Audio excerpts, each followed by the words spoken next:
This adjective is called a transferred adjective. It belongs to actually the pageant and not to ear. It is changing pageant to the ear. This poetical is a poetic technique. It's called a transferred epithet. But why? The ear also keeps changing. No, that's a poetic technique. That's the way of saying it is not the ear which is changing, it is the pageant which is changing. Exactly. You got it or difficulty? It's called transferred epithet. Well, I won't remember that word. Pardon? I won't remember that word. Transferred epithet. The symbol pageant of the changing ear. You see, ear is a singular ear, see? Exactly, yeah. But within that ear, it is changing. Yeah, but what is changing? Not the ear. It is the pageant which is changing. Ear is not changing through the seasons? No, ear is ear. Everything in the ear is changing. It is the pageant It's of not one the ear ear. the same. But they're all a year. I can be changing. No, I stay myself, but I'm changing. Yeah, yeah. That happens to be here. That's not a transferred epithet. Ear is a kind of a fixed thing, a pattern. It consists of all these things. You see. Consists of all these things. But within that ear, things are changing. Exactly. Yeah. So it is that thing which is pageant which is changing. You see. Windgezond is in a different part of the year. See, you can take a simple example, the changing day. Now, you have got morning, afternoon, evening, etc. No, it is not the day which is changing, it is the thing within the day which is changing. The changes that make the day. Yeah. Yeah, one can say it like that. Yeah. Anyway, this is a poetic technique of what is called a transferred epithet. You see.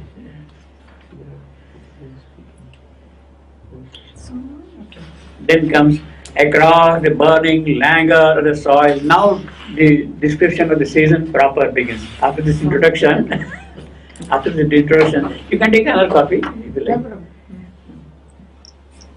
Across the burning languor of the soil. Languor, the soil is lying listless without any activity, dull, so to say. Burning, still very hot, of course, day. Paced summer, it is form of violent noons.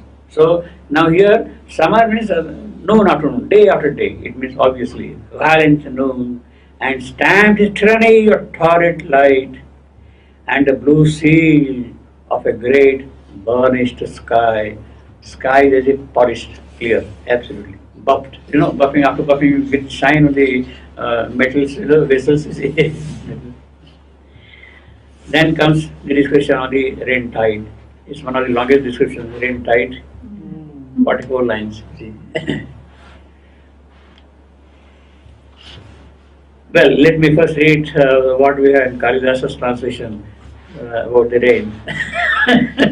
Then we'll read these 44 lines. He says, the rain advances like a king. King. Like a king. King. The way the king advances, in that manner the rain is advancing. His army, his retinue, or whatever you call it, they are moving and he is going on, you see. Army. The rain advances like a king in awful majesty. With all his pomp and glory, the rain is going. Hear, dearest, how his thunders ring. The way in which the thunders ring. Hear that thing, he is telling to his beloved.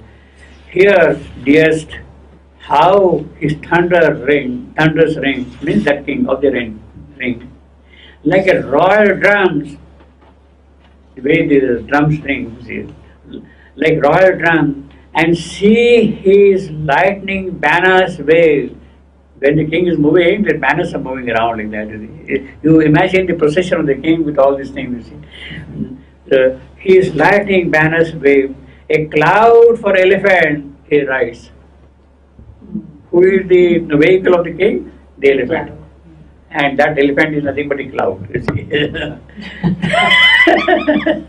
Yeah. A cloud for elephant he rides. and finds his welcome from the crowd, everybody around him, they welcome him, the king, you see, welcome. From the crowd of lovers and of brides. Who are in the crowd? The lovers and the brides. They are welcoming him. You see. So that is how Kalidas would describe the rainy season. He is moving like a king, Raja, you see, with all the retinue. Now here we have a totally different kind of a picture in Savitri. Next, through his fiery soul or plotted knot, rain tide burst in upon tall wings of heat, as if the wings have been torn off by the heat. See, the moment there is rain, then suddenly you have the less heat, as if the wings of heat have been torn. Somewhere here, somewhere there, not everywhere. It breaks the heat. Yeah, very picturesque.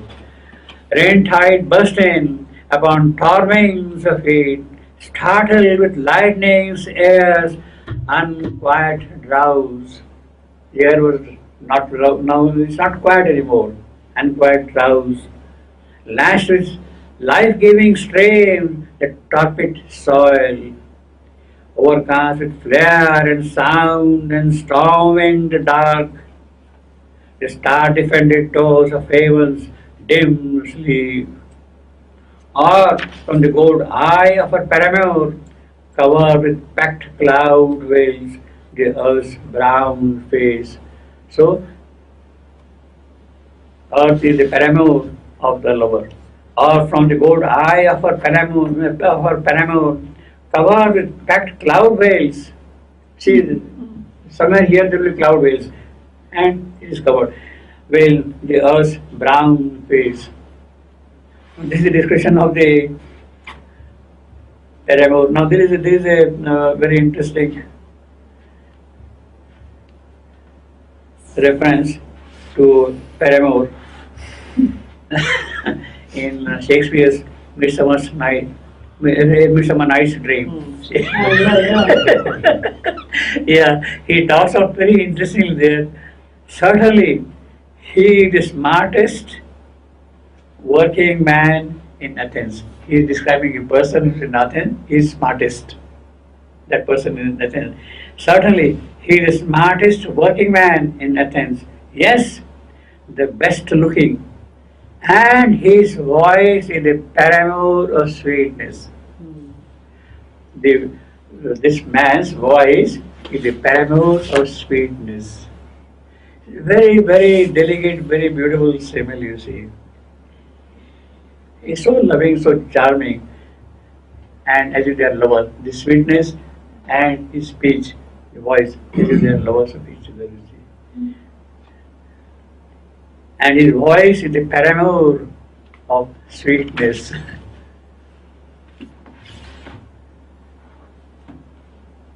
So, they look very abstract, voice and sweetness, but then they have become concrete and they have become lovers of each other, you see. Overcast with flare and sound and storming the dark, the star-defended doors of heaven's dim sleep, or from the gold eye of her paramour, covered with packed cloud veils, there's brown face.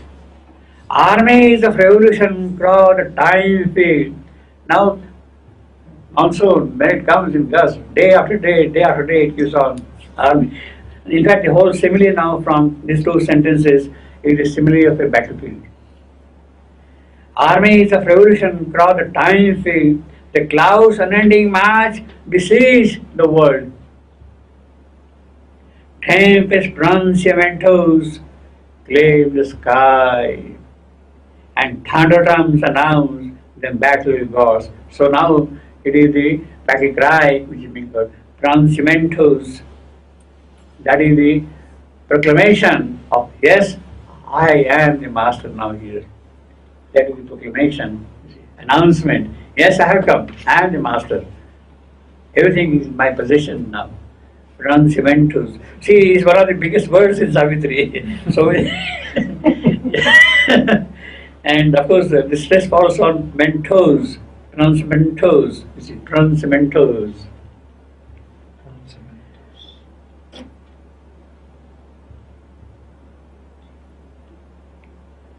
It looks like Italian. Pardon? It looks Italian. Come from No, Latin. it's Spanish. More Spanish. Oh, Spanish. More But Spanish. it yeah. come from Latin, no? Probably. Latin. More Spanish. Actually, you must have heard pronunciamentos of Spanish Civil War, 1936. They made a declaration.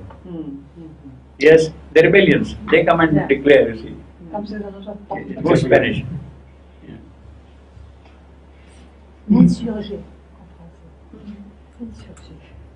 Tempest pronunciamentos claim the sky. And thunder means, in other words, there is a kind of a rebellious march going on. And they are going to conquer things. The rain. And thunder drums announce the embattled gods. All the gods are now trapped in that. They are on. A traveler from unquiet neighboring seas. He is a traveler coming from unquiet. The sea is turbulent in the rainy season. And he is coming there. From neighboring seas, the dense maned monsoon road neighing through earth's hours. One of the longest lines in Savitri. To utter that whole line in one breath is difficult. The dense maned monsoon road neighing through earth's hours. See, here you got all are practically monosyllabic words except to monsoon and neighing. And he's coming like a horse with his mane tossed around. You see. Dense maned monsoon road neighing through earth's hours. Take now the emissary javelins. Mission javelins. They have been given some kind of a enormous lightning split the horizon's rim. That is what happens at night. And hurled from quarters as from contending caps.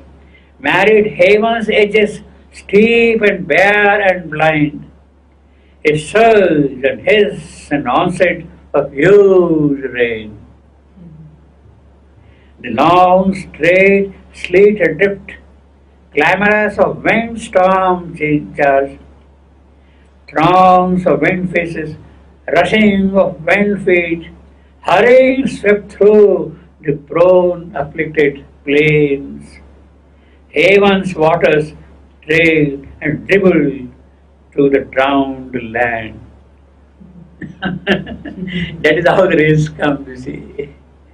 It's incredible Pardon how he paints with the sounds. Yeah, sound also, yeah. The image is given. And see how many big words he has used. At the same time, each one is practically monosyllabic and very heavy words, bringing the density of monsoon. All the words are, see, clamors of wind, storm, charge, monosyllabic, everything. Trust. Throngs of wind faces, rushing of wind feet, you see. Hurrying swept through the prone, afflicted place. The place are lying, but then they are rushing through the places. Heaven's waters trailed and dribbled to the drowned land. Drop it, that coming. Then all was a swift stride, a sibilant race, or all was tempest, shout, and waters fall. So that is the tempest of the waters fall cosmic. A dimness sagged on the grey floor of day. So that is how the rays are coming down, and now on the floor of the day. Its dingy, sprawling length joined morn to eve. So whole day from morning to evening goes on raining oil. Its dingy, sprawling length joined morn to eve, wallowing in sludge and shower. It reached black dark. Day a half darkness wore as dull dress. So that is the dress of the day. Light looked into dawn's tarnished glass. That is what happened. You look into the glass, it is tarnished glass, all dark.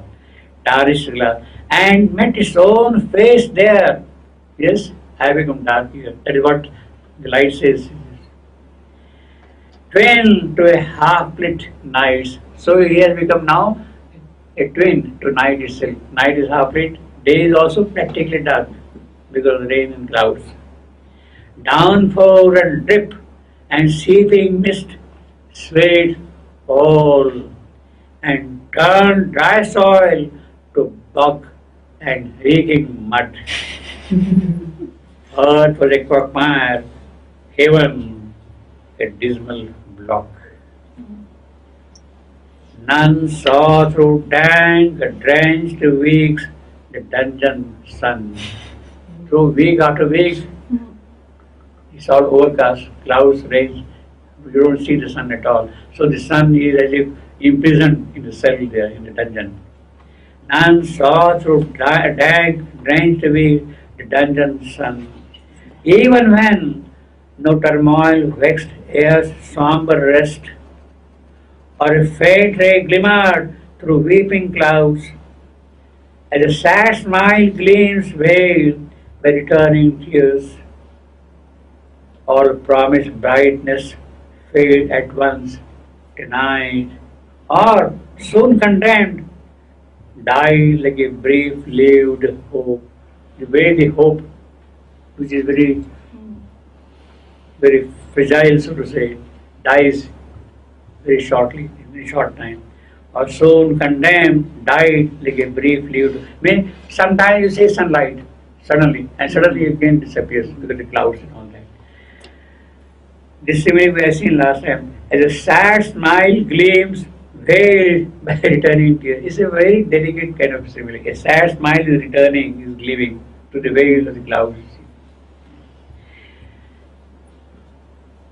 I think we'll read all these passages together, this rainy, summer and rain together. All right? The reason is difficult No, we'll try. to get. You do it very well. I don't know. No, we'll go on together, whatever possible. You're hesitant? Well, you can do it. Let's do it. We can try. I will read in low voice. Let me hear your voices. Across the burning languor of the soil. Faced summer with his pomp of violent noons, and stamped his tyranny of torrid light, and the blue sea of a great burnished sky. Next, through its fiery swoon or clotted knot, rain tide burst in upon torn wings of heat, startled with lightning's air's unquiet drowse, lashed with life-giving streams the torrid soil, overcast with flare and sound and storm-winged dark, the star-defended doors of heaven's dim sleep. Of the The gold eye of her paramour, covered with packed cloud veils the earth's brown face. Armies of revolution crossed the time field, the clouds' unending march besieged the world. Tempests, pronunciamentos claimed the sky, and thunder drums announced the embattled gods. A traveler from unquiet neighboring seas, the dense maned monsoon rode neighing through earth's hours. Thick now the emissary javelins, enormous lightnings split the horizon's rim, and hurled from the quarters as from contending camps, married heaven's edges, steep and bare and blind. A surge and hiss, an onset of huge rain, the long straight sleet drift, clamors of winged storms charge, bloomed with winged faces, rushing of winged feet, hurrying swept through the brown afflicted plains, Heaven's waters trailed and dribbled through the drowned land. Then all was a swift stride, a sibilant race, for all was tempest shout and waters fall. And dimness sagged on the grey floor of day. Its dingy, sprawling length joined morn to eve. Wallowing in sludge and shower, it reached black dark. Day, half darkness, wore as its dull dress. Light looked into dawn's tarnished glass and met its own face there, twinned to a half-lit night's downpour and drip and sleeping mist swayed all and turned dry soil to bog and reeking mud. Earth was a quagmire, heaven a dismal block. None saw through damp, drenched weeds the dungeon's sun. Even when no turmoil vexed air's sombre rest, or a faint ray glimmered through weeping clouds, as a sad smile gleams veiled by the turning tears, all promised brightness failed at once, denied, or soon condemned, died like a brief-lived hope. So that is how the discussion goes on. There is when you read, there is a song. You have to read the sound. It's like a song, no? Song. Yeah, Music, yes. but the accents are important. Yeah, of Accents course. are important Very for poetry reading. It's beautiful. See, if you read 2 or 3 times, you will get the rhythm. Same passage. Now that we have done this 30-40 line, you read 3 or 4 times, and then read aloud also 3 or 4 times. You will suddenly get the grip of the whole thing. Can we do the last sentence of the rain? There's one sentence There left. is one more. 9350. Yeah. 16. 16, yeah. Or only a whisper and green toss of trees. No, then Oh, last. the last- we missed that last. Yeah, yeah, That's I'm also part of the Yeah, right, line, no? right. Yeah. Yes, last sentence. Then a last massive deluge crashed. Dead Meyer. Then a last massive deluge crashed that mire, and a subsiding mutter left still, all still, or only the muddy creep of sinking floods, or only a whisper and green toss of trees. Well, yeah, that's right. Yes, summer, rainy season ends with 93.16. Yes. Yeah. Then osmosis change, yeah. Yeah.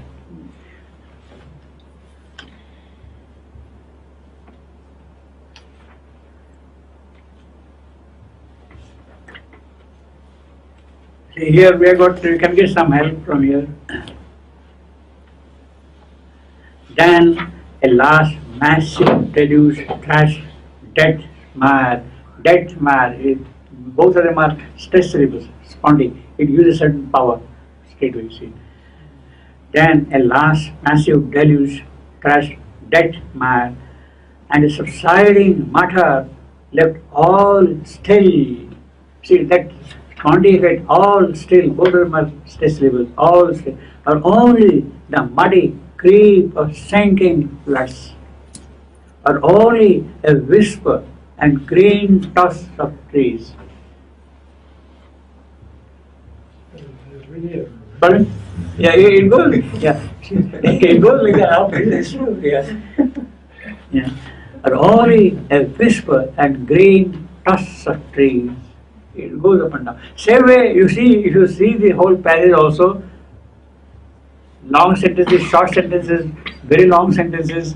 See, it has a certain kind of a rhythm in the inspiration. The inspiration also moves in certain rhythm. and this, This is same edition, but with accent marks. This is a slightly smaller print.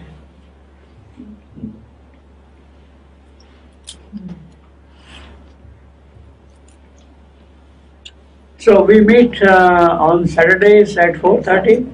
All right. Oh, no, we skip Tuesdays completely? Yeah. Yeah. Oh, okay. I will. You want